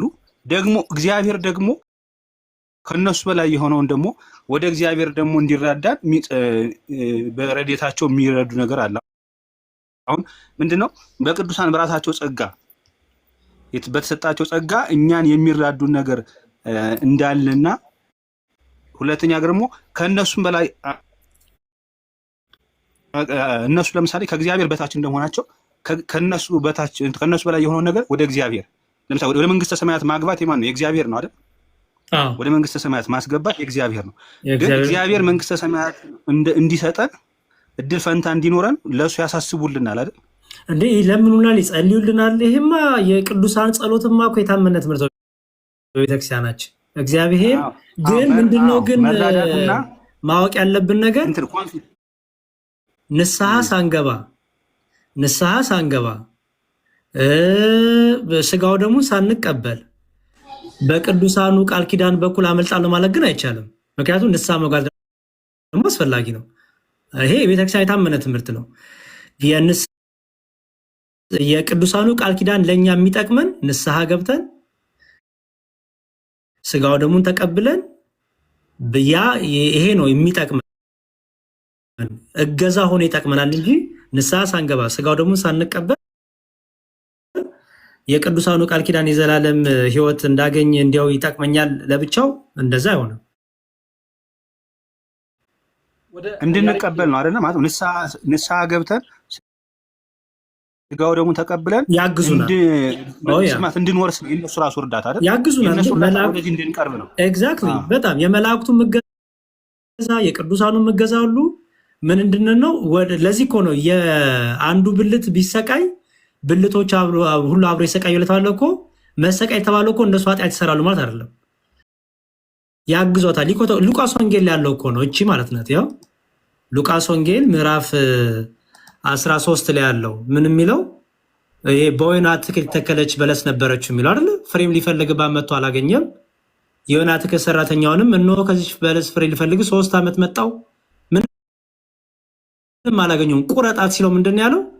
ጌታ ሆይ ዙሪያን እስክኮተኩታትና ፋንድያ እስካፈስላት ይኸው ምን ላርጋት ነው ያለው? ያው ላግዛት እያለ ነው። አትቆረጥ፣ እችን ዓመት ደግሞ ተዋት፣ እኔ ላግዛት። ምን እንድትል? ከዘላለም ሕይወት ከዘላለም መንግስት እንዳትቆረጥ፣ ከሕይወት ግን እንዳትቆረጥ ምን ላርጋት አለ? ልኮትኩታት፣ ፋንድያ ላፈስላት፣ ውሃ ላጠጣት፣ አረሙን ልንቀልላት። ስለዚህ ይሄ ሁሉ የተባለው ምንድን ነው? ወደ ንስሐ እንድንመጣ ትዕቢተኝነትን፣ እልህኝነትን፣ ክፋትን፣ ድካምን ሁሉ በጸሎት እያገዙ እየነቀሉልን ደግሞ ወደ ጌታ ክርስቶስ እንድንመጣና ንስሐ ገብተን ክቡር ሥጋው ክቡር ደሙን እንድንቀበል ያግዙናል ማለት ነው። እግዚአብሔር ይስጥልን። ስለዚህ ፍሬ አይደለም ይሆን ደግሞ ግን ፍሬ ማፍራት አሁንም ቅዱሳን የሚረዱን እኛ መልካም ፍሬ እንድናፈራ ነው አይደል? አዎ። እቺ በለስ እኮ ዲያቆን የሚገርሙት እቺ በለስ እኮ አጥር ታጥሮላታል፣ ጠባቂ ተቀጥሮላታል፣ ሰራተኛ አላት፣ ሁሉ ነገር ተደርጎላታል። ግን ፍሬ ማፍራት አቃታት። ስለዚህ ጠባቂዋ ምን አለማ ሰራተኛዋ እድሜ ጨምርላት፣ እኔ ደግሞ ላግዛት፣ እስቲ ደግሞ እኔ ደግሞ ልንከባከባት፣ ድካሟን ደግሞ ላግዛት ብሎ ሰራተኛዋ የንስሐ እድሜ የጠየቀላት ነው። ስለዚህ አዎ እነሱ ፍሬ እንድናፈራ እንድንበረታ ፍሬ ማፍራት የኛ ድርሻ ነው። ግን እገዛ ግን ይሰጡናል ማለት ነው። እገዛቸውና እኛን እንዴት ነው ቡስት ያደርጉናል። በቃ እንድንበረታ በጸሎታቸው ያግዙናል፣ በቃል ኪዳናቸው ያግዙናል ማለት ነው። እግዚአብሔር ይስጥልን። በቃ ይሄንን ነው አይ ቲንክ በደንብ አብራርተውታል። እንግዲህ በእርሻ ለሚገባው የእርሻን አምጥተዋል፣ በሕክምና ለሚገባው ደግሞ አቃተዋል። እንግዲህ ብዙ ፕሮፌሽንን ነው የዳሰሱልን። አይ አሁን ወደኋላ ወደ ቅድሙ አልመለስም። ኦኬ፣ በጣም ወደ የሚገርመው ወደዚህ ስለመጣችሁ ወደኋላ አልመለስም። ግን እዚሁ ጋር ልሆንልህና እዚሁ ጋር ልሆንና ያው ፕሮቴስታንቶቹን በምሳሌ ልውሰድና ታውቃለህ፣ እኛ እግዚአብሔር ልጅነት እንዳላገኘን ስለሚያውቁ ነው እኛ ላይ ወንጌል የሚሰሩት። እግዚአብሔር ልጅነት አገኙ ብሎ አያምኑ። ልጅነት አገኝተዋል ብሎ ስለማያምኑ እኛ ላይ ወንጌል ይሰሩና ወንጌልን ደግሞ ሲሰሩት ከፕሮቴስታንትነታቸው የተነሳ ምን ብለው ልጅነት የሚገኘው ታቦት በማንገስ አይደለም፣ ስራ በመስራት አይደለም፣ ቅዱሳንን በመያዝ አይደለም፣ ምን በመያዝ አይደለም፣ የማርያምን ምልጃ በማመን አይደለም። የኢየሱስ ክርስቶስን እያሉ ወንጌል ይሰሩብናል። ስህተታቸው ስህተት ሆኖ ስህተታቸው እውነት ቢሆን ትክክል ሊያደርገው ይችላል። ስህተታቸውን እውነት የሚያደርገው እኛ እግዚአብሔር ልጅነትን ያላገኘን ብንሆን የእግዚአብሔር ልጅነትን ያላገኘን ብንሆን ስህተታቸውን እውነት ሊያደርገው ይችላል። አሁን ትልቅ ልጠይቅ የምፈልገው አንድ ሰው የክርስቶስ ወንጌል ወይም ደግሞ የምስራቹን ቃል ሰምቶ የክርስቶስን የባህሪ አዳኝነት አምኛለሁ፣ እርሱ የሐዲስ ኪዳን አስታራቂ መሆኑን ተቀብያለሁ፣ እርሱ የእግዚአብሔር ልጅ ነው ብሎ አምኖ ቅዱሳን እርዳታ አያስፈልገኝም፣ የማርያም ምልጃ የሚባል የለም፣ በስራ የሚገኝ የዘላለም ሕይወት ወይም ደግሞ የመንግስተ ሰማያት የሚባል የለም ብሎ በልቡ አመጽ ነው የሚባለው። ይሄ በቃሉ ላይ አምጾ በልቡ በቃሉ ላይ አምጾ ይህ ሰው አመንኩ ብሎ በዚህ መንገድ ቢመጣ እውነት የእግዚአብሔር ልጅነት ያገኝበታል? ማለትም እግዚአብሔር አመፀኛን ይቀበላል። አምኖታል ክርስቶስ ያመነውን ግን በልቡ አመፀኛ የሆነውን ማለትም ያመፀው ምኑ ላይ ነው? አስተምሮ ላይ ነው፣ ትምህርቱ ላይ ነው፣ እውነቱ ላይ ነው።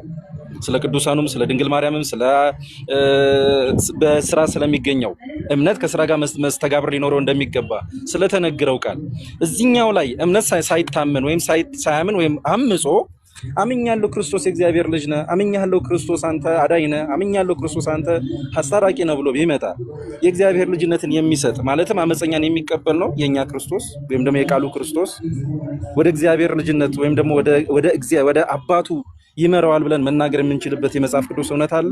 ይህን ፍንትው እንድታደርገው ፈልጌ ነው። እሺ ብፁዬ፣ እንደ ቤተክርስቲያን አስተምሮ እንግዲህ ከቅዱሳኑ የተለየ ክርስቶስ የለም። ከቅዱሳኑ የተለየ ክርስቶስ አናቅም። ሲመጣም ቅዱሳኑን ይዞ ነው የሚመጣው እና ከቅዱሳኑ የተለየ ክርስቶስ የለም። ቅዱሳኑ የክርስቶስ ወዳጆች ናቸው። እሱ ደግሞ አብልጦ ይወዳቸዋል፣ አብልጦ ለዘላለም ይወዳቸዋል። ስለዚህ ቅዱሳኑን ብንወድለት እኛን የምንከብረው፣ እነሱማ አክብሯቸዋል፣ ከፍ አድርጓቸዋል። ቅዱሳኑን ከጠላን ግን ይሄ ሲጀመር ከመንፈስ ቅዱስ አይደለም። ቅዱሳኑን የሚጠላ ከመንፈስ ቅዱስ አይደለም። ክርስቶስም የለውም በሕይወቱ።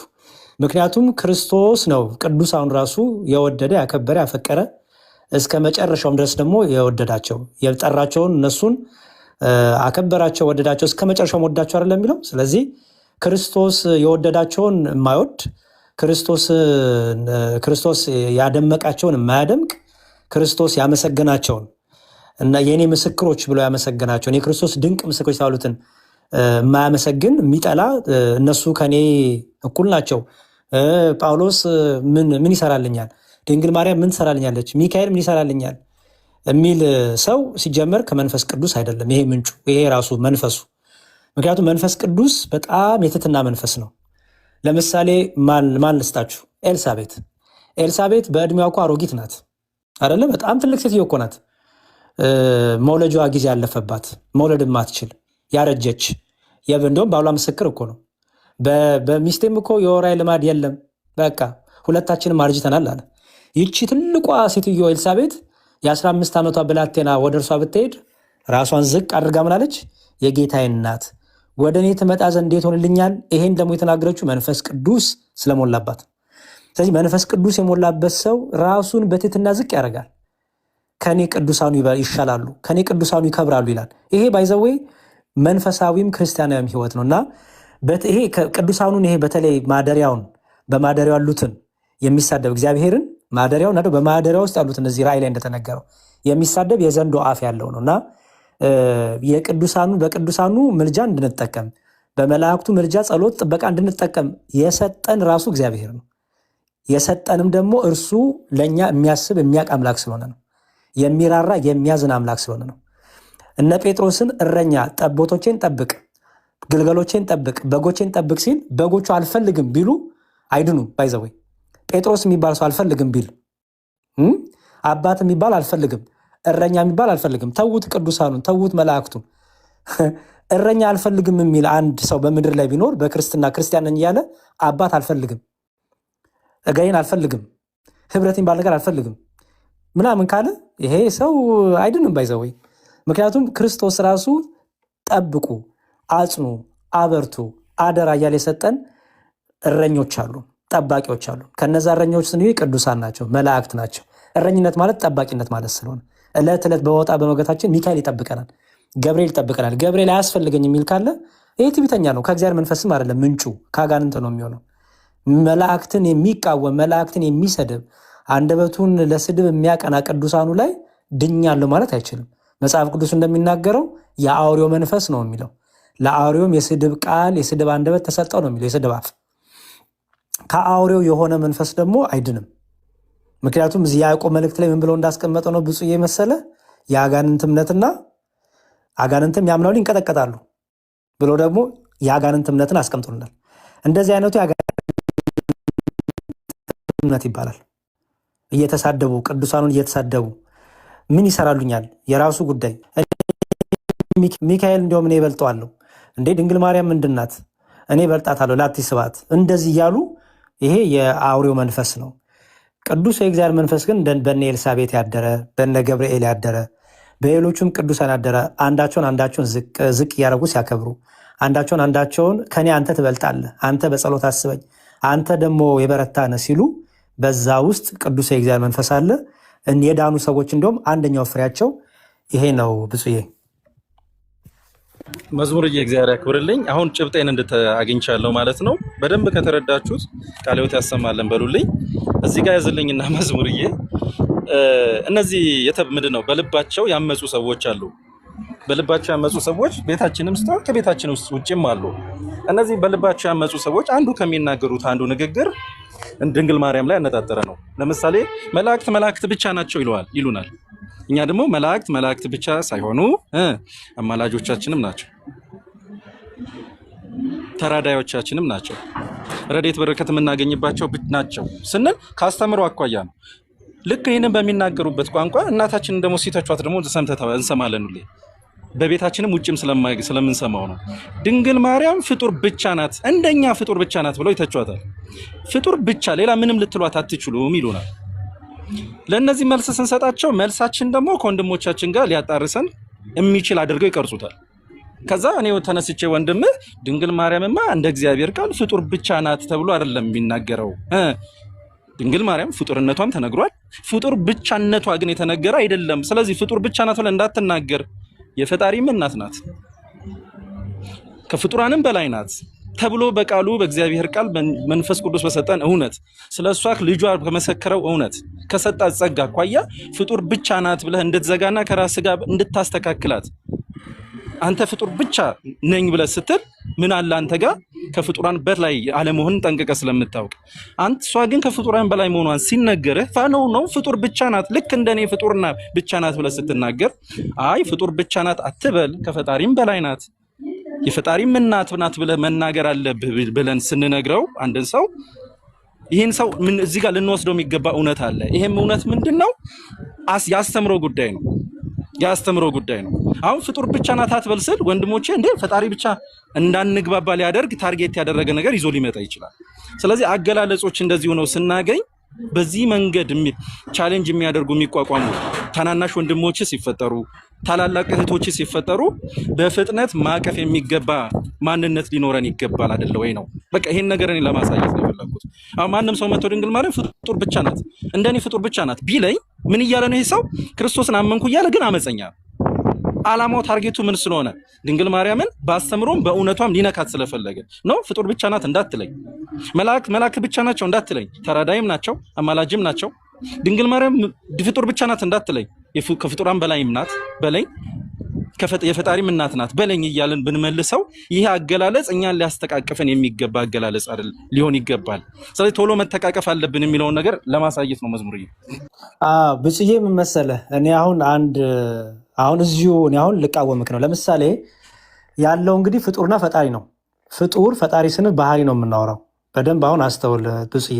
ለምሳሌ ፈጣሪ አለን፣ እኛ ደግሞ ፍጥረቱ ነን። እግዚአብሔር ፈጣሪ ነው ስንል ምኑን እያወራን ነው? ባህሪውን እያወራን ነው። እኛ ደግሞ ፍጥረቱ ነን ስንል ደግሞ ምናችን እያወራን ነው? ሰው ሆነ የተፈጠርን ባህሪያችንን እያወራን ነው። ስለዚህ ፍጡር የሚለው ድንግል ማርያም ፍጡር ብቻ ናት የሚለው ቃል ትክክል ነው። ለምን ብትለኝ እኛ ስንለው ኦርቶዶክሳውያን ስንለው ከምን አንጻር እንደሆነ ግልጽ ነው።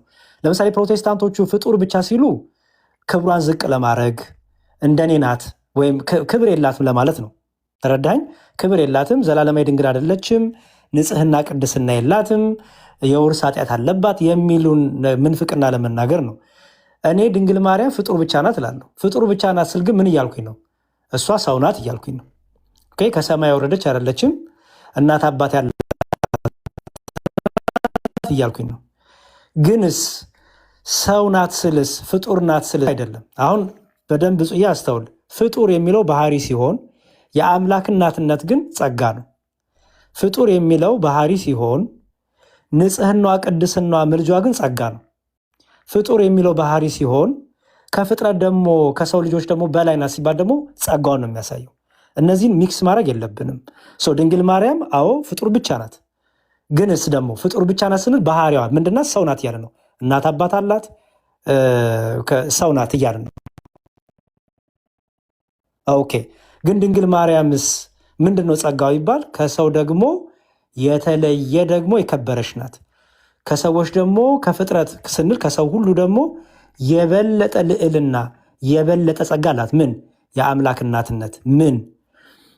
ንጽህናዋ፣ ቅድስናዋ፣ ዘላለማዊ ድንግልናዋ፣ ስትወልዶም በድንግልና ከመውለዷ ፊትም ድንግል መሆኗ ለማንም ያልተሰጠ ለማንም የማይሆን እያለ ነው። እና ጸጋንና ባህሪ መለየት አለብን ብዬ አምናለሁ። ብፁዬ መዝሙርዬ፣ እሺ ትክክል ነህ። አሁን አንተ ፍጡር ብቻ ናት ስትለኝ እኔ አንተን ጠንቅቄ ያውቃለሁ እኮ ወንድሜ፣ መምህሬ፣ ወይም ደግሞ የምትማርብኝም ጭምር። አሁን ፍጡር ብቻ ናት የሚሉ ደግሞ አሁን እኔም ፍጡር ብቻ አይደለችም ብዬ ቅድም ስናገር ይሄ የአንተን እውነት ጠንቅቄ የአንተ እውነት የኔ እውነት ነው። የአንተ እውነት የኔ እውነት ነው። በውጭ ያለው ቋንቋ ማርያም ፍጡር ብቻ ናት ብለው በጣም ነው የሚናገሩት። የሚገርም ነገር ቃሉን ልድገምልህ፣ ሁሉም ስለሚጠቀሙት ድንግል ማርያም እንደኔ ፍጡር ብቻ ናት። ለምሳሌ ጸሎት ቢጸለይ ወደ ፍጡር አይጸለይም። መጸለይ ለፍጡር ብቻ እንደሚገባ አድርገው ስለሚያስቡ ፕሮቴስታንቶች አቋም ነው። ትክክል። አሁን እነሱ ከሚናገሩት አኳያ ፍጡር ብቻ አይደለች አትበሉ። ፍጡር ብቻ ናት ሳይሆን ፈጣሪ የፍጡራን እናትነቷንም መረዳት መቀበል በመስከር እሱ ጸጋ ነው። አሁን ፍጡር ብቻ እሱ ነው እያልኩ ያለሁት። ፍጡር ብቻ አትበሉ ማለት አትችልም። ምክንያቱም ፍጡር የሚለው ባህሪ ነው። ድንግል ማርያም ደግሞ ፍጡር ናት። ከዛ ውጭ ሌላ ባህሪ የላትም። መላእክት አሁን የከበሩ ናቸው፣ ግን ፍጡር ናቸው። አየህ፣ እግዚአብሔር ብቻ ነው ፈጣሪ። አሁን አየው፣ ልክ እግዚአብሔር ብቻ ላለው ሰውም ደግሞ በቃ እዚሁ ላይ ግን የቋንቋ እናድርገውና ወደ ግዕዝና ወደ አማርኛ ልንወስደው ነው። ስለ ሰዋሰው ነው የምንሆነው ማለት አሁን ፍጡር የሚለውን የምንቀጽለው ባህሪን ዲስክራይብ ለማድረግ ይሆን? እሱ እንደዛ ነው የሚያዩት። ለምሳሌ የምንጠቅሰው ባህሪን ዲፋይን ለማድረግ ከሆነ ልክ ነዎት።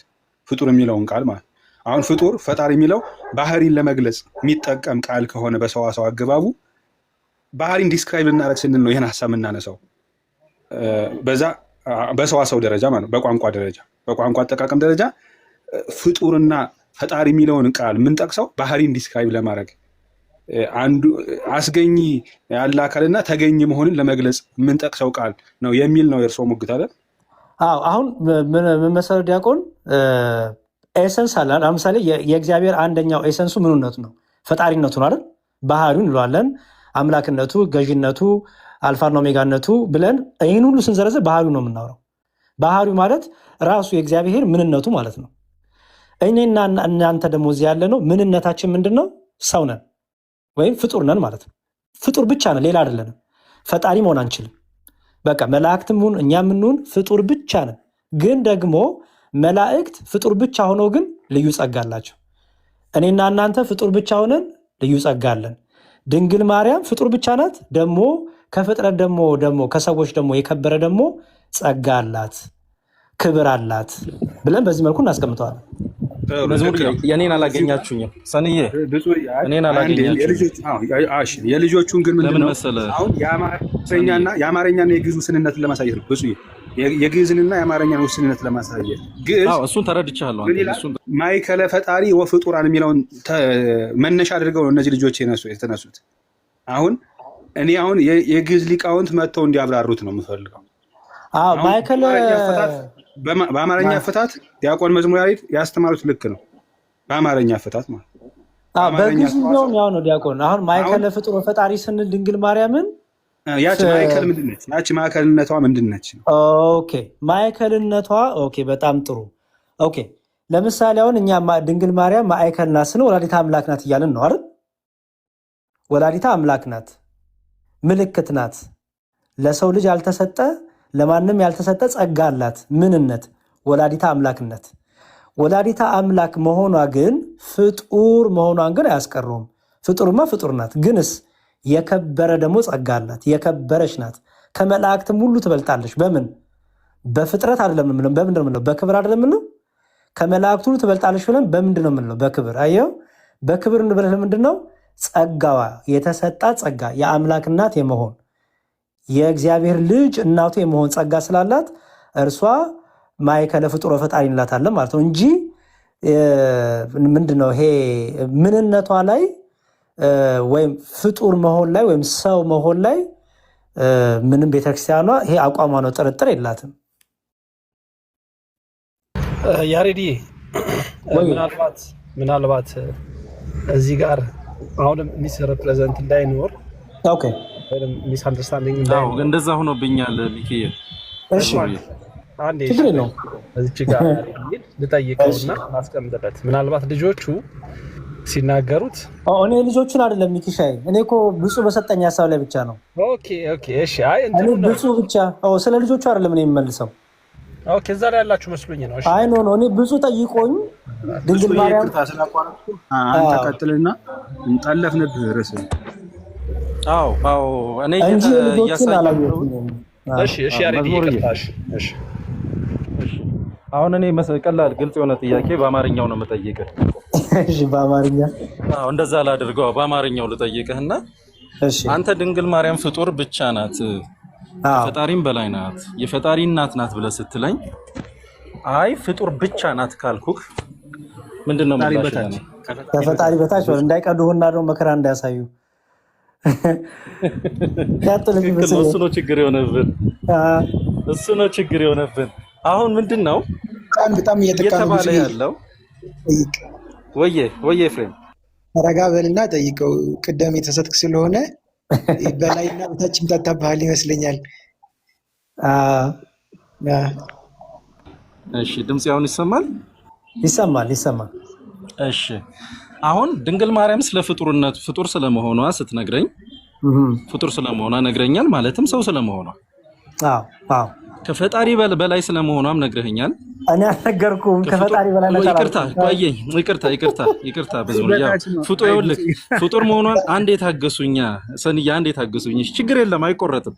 ስለ ድንግል ማርያም እየተወያየን እኔ እናንተ ፍጡር ስለመሆኗ ነገርከኝ፣ ማለትም ሰው ስለመሆኗ እውነት ነው። ከፍጡራን በላይ መሆኗን ነገርከኝ። የፈጣሪ እናት መሆኗን ነገርከኝ። ይሄን እየነገርከኝ ነው መዝሙረ ያሬድ ድንግል ማርያም ፍጡር ብቻ ናት፣ እንደኔ ፍጡር ብቻ ናት፣ ሌላ ልትለኝ አትችልም፣ ፍጡር ብቻ መሆኗን ነው ልትነግረኝ የሚገባው። ፍጡር ብቻ ናት ብል ለኔ የምትሰጠኝ ምላሽ ምንድነው? ከምን አንፃር ምን ማለት ነው?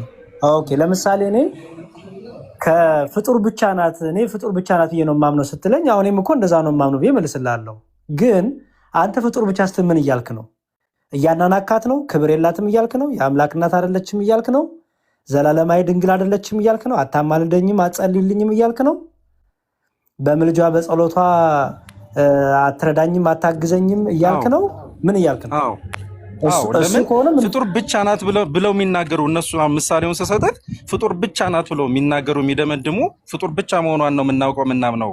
ማርያም ፍጡር ብቻ እንደኔ ፍጡር ብቻ ናት ብለው የሚናገሩ አሁን የገለጽክልኝን ነገሮች በሙሉ መጽሐፍ ቅዱስ አይደለም ብለው የሚያምኑ ናቸው። እነሱ ጴንጤዎች ናቸው ብለው ሲደመድሙ ለነሱ እኮ ምንድነው ተሐድሶችም አሉ። ምን ብለን ነው የምንመልስላቸው? ኦኬ ታዲያ እንደሱ ሲሉ ደግሞ እኛ ደግሞ የነገረ ማርያምን ትምህርታችን እናገራቸዋለና፣ አዎ ድንግል ማርያም ፍጡር ናት፣ አዎ ድንግል ማርያም ሰው ብቻ ናት። ግንስ ደግሞ የከበረ ደግሞ ጸጋ አላት። ደግሞ ከሰው ልጆቹ ደግሞ ትከብራለች። በምን? በፍጥረቷ አይደለም። ፍጥረትማ ሰው ናት። ግን በምን ትከብራለች ቢሉ በንጽህኗ፣ በቅድስናዋ፣ የአምላክ እናት በመሆኗ፣ ዘላለማዊ ድንግል በመሆኗ፣ ከመውለዷ ፊት ድንግል፣ ከወለደችም በኋላ ድንግል፣ አሁን ለዘላለም ድንግል፣ ዛሬም በልጇ ቀኝ ሆና ስለኛ የምትጸልይ መሆኗን፣ አማላጃችን መሆኗን፣ ቃል ኪዳኗ የሚጠብቀን መሆኑን፣ ዛሬም ጸሎታችንን ወደ ልጇ የምታሳርግ በስላሴ ዘንድ የመወደድ የመደመጥ ሞገስ ያላት መሆኗን፣ እነዚህን ሁሉ በመጽሐፍ ቅዱስ በአባቶች ትምህርት በቤተክርስቲያኔ መጽሐፍት እያደረኩኝ አስረዳችኋለሁ። ድሮም እኮ ሙግታችን ይሄ ነው ከጴንጤዎቹ ጋር። ትክክል። አሁን እዚህ ጋር ምን እያሳያቸው ነው? ፍጡር ብቻ ናት ብለው መዝጋታቸውን እያረምከው ነው አይደል? አሁን ብፁዬ እነሱ ፍጡር ብቻ ሲሉ ጸጋዋን ሁሉ ገፈው ነው። ፍጡር የሚለው ባህሪ ነው፣ ጸጋ ሳይሆን ባህሪ ነው። መክበርና ደግሞ ልዕልናና ከፍታ ደግሞ ጸጋ ነው፣ ከእግዚአብሔር የሚሰጥ ጸጋ ነው። እነሱ አሁን እኔና እነሱን አንድ የሚያደርገን ሰው ናት። ኦኬ እንደኔና እንዳንተ እናት አባት አላት ናት። ከሰማይ የወረደች አይደለችም። ኦኬ እንደ መላእክት አይደለችም። ኦኬ ግን ደግሞ ከመላእክት ትበልጣለች ካልኩኝ በምን ፍጡር አይደለችም ያልኩኝ ነው? በባህሪ አይደለም። ከመላእክት ትበልጣለች ስል ጸጋዋን ክብሯን ነው የማወራው። አየህ እነሱ ፍጡር ብቻ ሲሉ ጸጋዋንና ክብሯን ንቀው ነው። እኔ ግን ፍጡር ብቻ ስል ሰው ናት እያልኩኝ፣ ምክንያቱም ሰው አይደለችም ከሰማይ ወረደች ናት ብለው ደግሞ የሚያሰቡ ምንፍቅና ስላለ፣ ስለዚህ ቤተክርስቲያኗ በደንብ ጥንቁቅ ናት። ከሌላ ጋር ነው የምታስቀምጠው መስመሩ። እሺ እዚህ ጥንቁቅ ላይ መዝሙር አሁን እዚህ ጥንቁቅ ነክትህ ላይ በደንብ እያሳየ ያለው ማርያም ፍጡር ብቻ ነች። አዎ ፍጡር መሆኗን እኮ እየተናገርኩ ነው። ፍጡር መሆኗን ሰው መሆኗን እየተናገርክ ነው። ሰው መሆኗን ፍጡር መሆኗን እየተናገርክ ፍጡር ብቻ ነች ብለህ መዝጋት የለብህም። ከፈጣሪና በላይ ከፍጡራን በላይ መሆኗን መናገር ማለት ማመን ነው። የፈጣሪ እናት መሆኗን መናገር ማለት ማመን ነው። ፍጡር ብቻ ነች ብለህ ዘግተህ ይሄ ብቻ ነው እምነቴ ማለት ሳይሆን የምትመሰክረው ይሄን ብቻ ሳይሆን ከፈጣሪ በላይ ከፈጣሪ በታች ከፍጡራን በላይ ከፈጣሪ በታች መሆኗን ማመን መናገርም አለብህ። የፈጣሪ እናት መሆኗን ማመን መናገርም አለብህ። ስለ ድንግል ማርያም መናገር የሚገባውን ነገር ይሄን አብረህ ማመን መናገር አለብህ ብለህ ብትናገረው ይሄን ነገር ገላጭ አያደርገውም። ከዚህ በላይ ምን ገላጭ አለ? ይሄ ነው ላሳየ የፈለኩት። እሺ ገብቶኛል። እስቲ ታላቁ ሀሳብ ሜቢ ካለው ታላቁ ማይክ አንስቶ ነበረ እና ሜቢ ታላቁ ቀጥሉ። እሺ እኔ ያልታየ ነገር ካለ ሜቢ በሌሎች ወንድሞች ደግሞ እይታ ሲያስቀምጡ አሪፍ ነው። እኔም እማራለሁ። ታላቁ ያለ ዲያቆን ያሰማለሁ ወይስ? ይሰማሉ። ይቀጥሉ።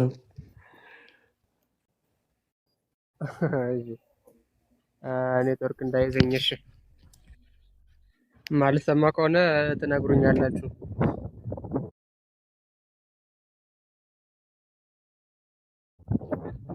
ቅድምም ጀምሮ ስሰማ ነበርና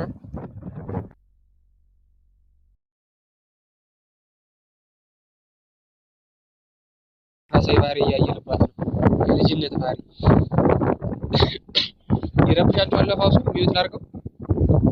ንፋሱ በዛ ከድምፆት እና ትንሽ ወይ ጠጋ ይበሉ። መጠጊያ ነገር እንፈልግ። መጠጊያ እሺ አሁንስ? እሺ አሁን ጥሩ ነው። በጣም ጥሩሽ። እመቤታችን ፍጡር ብቻ አይደለችም ላይ ነው አይደለ እየተነጋገራችሁ ያላችሁት? ፖይንቱን ሚስ እንዳላረገው ሀሳብ ስሰጥ ማይኮትን ኦን ያደረጉት። ቆይ ይጠብቁ፣ እኔና እርሶ በውስጥ እንዋቀሳለን። ምንድነው ብዙ ሀሳቦች ስታነሱ ስለነበረ ከቅድም ጀምሮ ብዬ ነው አንደኛው ላይ ፖይንት አውት አድርጌ ለመናገር እንዲመቸኝ ነው። እሺ ሰው ፕሮቴስታንቶቹ ለምሳሌ ድንግል ማርያም ፍጡር ብቻ ናት ሲሉ ጸጋዋን ንቀው ቃል ኪዳኗን ንቀው የአምላክ እናት መሆኗንም አንዳንዶቹ ክደው ዘላለማዊ ድንግል መሆኗን አማላጅ መሆኗን ሁሉ ንቀው ነው ፍጡር ብቻ ናት ሲሉ በቃ በእኛ ክብር ናት ከኛ እኩል ናት ለማለት ነው። እኛ ደግሞ ፍጡር ብቻ ናት ስንል አዎ ሰው ናት እያልን ነው። ግን ደግሞ የከበረች ናት፣ የተለየ ጸጋ አላት። በዚህ እያልን ሁለቱን ነገሮች የተቀራረበ ሀሳብ ነው እና በዚህ ነበር ስናወራ የነበረው። ፍጡር ብቻ የሚለው እኛ ስንገልጽ እሱንማ ሰምቻለሁ። ድንገት በደንብ ልዩነቱን በደንብ ፖይንት አውት ለማድረግ እንዲመቸኝ ነው። ግን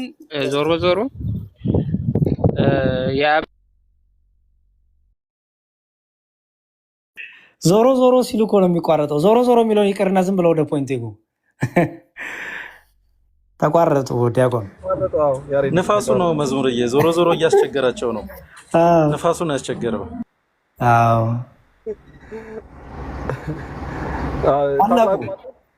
ከስጋዋ ስጋ ከነፍሷ ነፍስ ነስቶ ሰው ሆነ ተሰባ ድንግል ለመድኃኒተ ዚአነ ከድንግል ግን ሰው ሆነ አለ። አሁን የእመቤታችን ቅድስና እንደው ምን አይነት ስፔሻሊ ራሱ መጠናት የሚገባው ነው ማለት ነው። ምክንያቱም በመጽሐፍ ቅዱስ ውስጥም ቢሆን መንፈስ ቅዱስ በሐዋርያት በመላእክት ሳይሰጥ በድንግል ማርያም ላይ የመላ ነው። ጸጋ ለፍጥረት ሁሉ ሳይሰጥ በድንግል ማርያም ጸጋ ይሄ ቀረብሽ የማትባል ጸጋ ሁሉ የመላባት ናት። ሁለተኛው ፖይንት ማለት ነው። ሶስተኛ ቃል ወይም ይሄ የእግዚአብሔር ጸጋ የምንለው በቅዱሳኑ ሁሉ ቢያርፍ በቅዱሳኑ ሁሉ ቢያድር እንደ ድንግል ማርያም አይደለም ያደረው። በድንግል ማርያም በስጋ ነው ያደረው ማለት ከስጋዋ ስጋ ከነፍሷ ነፍስ ከፍሎ ተዋህዷል፣ ነስቶ ተዋህዷል። ማንም እንደዚህ የሆነለት የለም። ማንም እንደዚህ የሆነለት የለም። ይሄ ክብሯ ከሁሉም ቅዱሳን ክብር እንድትበልጥ ያደርጋታል። የአምላክ እናትነቷ የጸጋ አይደለም፣ በጸጋ አይደለም የአምላክ እናት የምንላት እኛ እሷን እናታችን የምንላት በጸጋ ነው፣ በስጦታ ነው። ክርስቶስ እናቴ ሲላት ግን እንደዚሁ በጸጋ አይደለም፣ ከስጋዋ ስጋ ከነፍሷ ነፍስ ከፍሎ ተዋህዶ ነው። እሷም ልጄ ስትለው እኛን ልጆቼ በምትለን አገባብ አይደለም። ስጋዋን ደሟን ሰጥታለች፣ የወልድ ማደሪያ ሆናለች። ስለዚህ ከነዚህ ነገሮች አንጻር ቢታይ በመጽሐፍ ቅዱሳዊ ትምህርቱንም ብንይዘው እመቤታችን የትውልድ መዳን ምልክት ተብላ ተነግራለች። ራሷ the personhood of Saint Mary ማለት ነው። እግዚአብሔር ምልክትን ይሰጣችኋል ተብሎ ምልክት ተደርጋ ለዓለም መዳን ተቀምጣለች። የኦሪት ሕግ የሚያበቃበት አዲስ ኪዳን የሚተከልበት ያ የመሸጋገሪያ ድልድይ ሆና ተቀምጣለች። እሷ ራሷ እግዚአብሔር ምልክትን ይሰጣችኋል ነው በድንግልና ትወልዳለች የሚለው ማለት ነው። ምልክት ሆና ተቀምጣለች። ግን ይሄ ከፍጡራን በላይ ያረጋታል ወይ ቢባል ወይም ባህሪዋን ይቀይረዋል ወይ ቢባል አይቀይረውም። በቃ ፍጡር ብቻ ናት ድንግል ማርያም፣ ምንም ሊሆን አይችልም።